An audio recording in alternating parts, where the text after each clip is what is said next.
Assalamualaikum, saya Neng Rahma Anggita. Materi yang akan dibahas kali ini yaitu anak dengan kesulitan belajar. Pengertian anak dengan kesulitan belajar menurut para ahli. Diagnostic and Statistical Manual of Mental Disorder, 5th edition atau menurut DSM-5, Specific Learning Disorder dianggap sebagai jenis gangguan neurodevelopmental yang menghambat kemampuan belajar atau menggunakan keterampilan akademis tertentu, misalnya membaca, menulis, atau aritmetika, yang merupakan dasar bagi pembelajaran akademis lainnya. Jadi, kesimpulannya, kesulitan belajar adalah kondisi di mana seseorang tidak bisa mengikuti proses pembelajaran secara normal berkaitan dengan keterlambatan dalam perkembangan psikologis, termasuk kesulitan dalam pemahaman dan penggunaan bahasa baik lisan maupun tulisan. Kesulitan belajar memiliki beragam bentuk seperti kesulitan dalam mendengarkan, membaca, menulis, berhitung, berbicara, dan menalar. Ada beberapa istilah yang digunakan untuk menyebut anak dengan kesulitan belajar. Yang pertama ada learning disorder atau ketergangguan belajar, adalah keadaan di mana proses belajar seseorang terganggu karena timbulnya respon yang bertentangan, sehingga hasil belajarnya tidak sesuai dengan potensi yang dimiliki.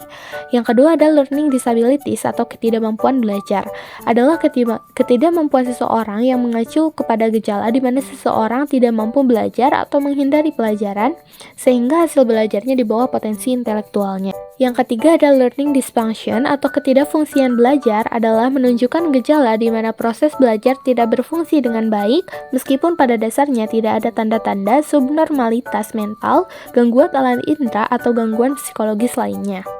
Terdapat beberapa faktor penyebab anak berkesulitan belajar.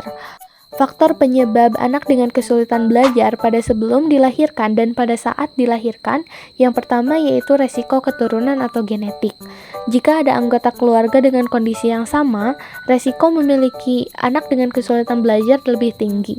Studi menunjukkan bahwa 30-80% varians dalam hasil membaca, matematika, atau ejaan dijelaskan oleh faktor keturunan. Yang kedua ada pola hidup ibu hamil yang tidak sehat seperti merokok, makanan tidak sehat, dan lingkungan yang beracun. Yang ketiga yaitu terjadi komplikasi pada saat kehamilan. Selanjutnya yaitu faktor penyebab pada saat setelah kelahiran. Yang pertama ada faktor internal, mencakup gangguan psikofisik yang melibatkan ketidakmampuan peserta didik dalam aspek fisik dan psikis.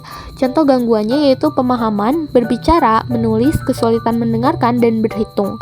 Selanjutnya yaitu ketidakmampuan belajar atau learning disabilities, mencakup kesulitan dalam bidang akademik tertentu seperti diskalkulia, disleksia, dan disgrafia.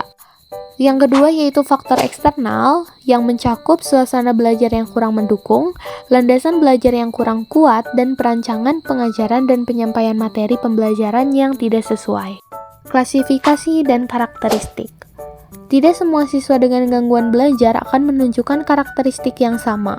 Fokus laporan untuk membahas karakteristik yang paling sering ditemui.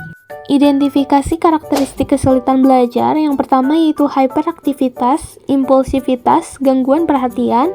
Yang kedua gangguan perseptual motorik, gangguan memori dan berpikir. Yang ketiga labilitas emosional, kesulitan akademik, dan masalah koordinasi. Terakhir yaitu defisit bahasa, tanda-tanda neurologis samar. Jenis-jenis kesulitan belajar. Defisit menulis, sering mengalami masalah akademik terutama dalam membaca, matematika, dan ekspresi tertulis. Mereka bisa kesulitan mengenali kata, memahami bacaan, dan membaca dengan lancar. Defisit membaca, kesulitan membaca lisan, pemahaman bacaan, mengenal kata, disleksia, kesulitan dengan perhitungan matematika dan penalaran matematika, serta diskalkulia. Defisit ekspresi tertulis, yaitu mengalami kesulitan gerakan motorik, tulisan tangan buruk, atau disgrafia. Defisit bahasa, yaitu kesulitan ekspresi lisan, masalah pendengaran, dan kesulitan pragmatik. Masalah perhatian, yaitu memiliki rentang perhatian yang pendek, sulit untuk fokus pada tugas dalam waktu yang lama. Selanjutnya underachiever, yaitu memiliki kinerja di bawah kemampuan yang sebenarnya dan mendapat nilai rendah dari teman-teman mereka. Defisit memori, yaitu kesulitan mengingat informasi, mengulangi bacaan, mengikuti petunjuk, dan menyelesaikan tugas secara berurutan. Defisit kognisi, yaitu memiliki pemikiran yang tidak terorganisir, menyebabkan kesulitan dalam mengorganisir kehidupan sehari-hari.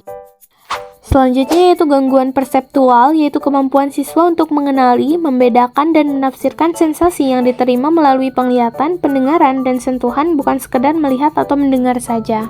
Defisit metakognisi yaitu kesulitan dalam memahami strategi pembelajaran dan mekanisme pengaturan yang diperlukan untuk menyelesaikan tugas.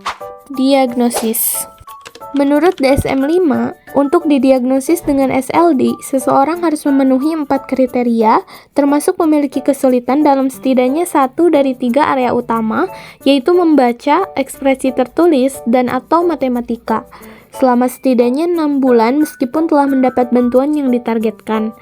SLD seringkali pertama kali terlihat di kelas 3 ketika tuntutan akademik menjadi lebih berat dan tantangan tertentu dalam mata pelajaran tertentu menjadi terlihat. Intervensi yang dapat dilakukan untuk anak dengan kesulitan belajar, yang pertama ada intervensi eksplisit, yaitu mengajar dengan penjelasan yang jelas, pemodelan keterampilan, dan pelatihan berkelanjutan. Yang kedua ada intervensi individualisasi, yaitu menyesuaikan instruksi berdasarkan data pemantauan kemajuan siswa. Yang ketiga ada intervensi komprehensif, yaitu mengenangani berbagai komponen yang mendasari keterampilan akademik dan komorbiditas. Yang keempat, penyesuaian intensitas, yaitu meningkatkan waktu instruksi dan individualisasi sesuai dengan kebutuhan. Intervensi harus dilakukan dengan melibatkan pengajaran langsung pada keterampilan akademik yang terganggu seperti membaca atau matematika, dan jika tidak efektif, jika tidak melibatkan pengajaran tersebut. Setiap orang layak untuk mendapatkan pendidikan. Terlepas dari apa hambatan atau gangguan yang dimiliki, mereka layak untuk diberikan pendidikan dengan penyesuaian-penyesuaian. Sekian materi hari ini. Wassalamualaikum warahmatullahi wabarakatuh.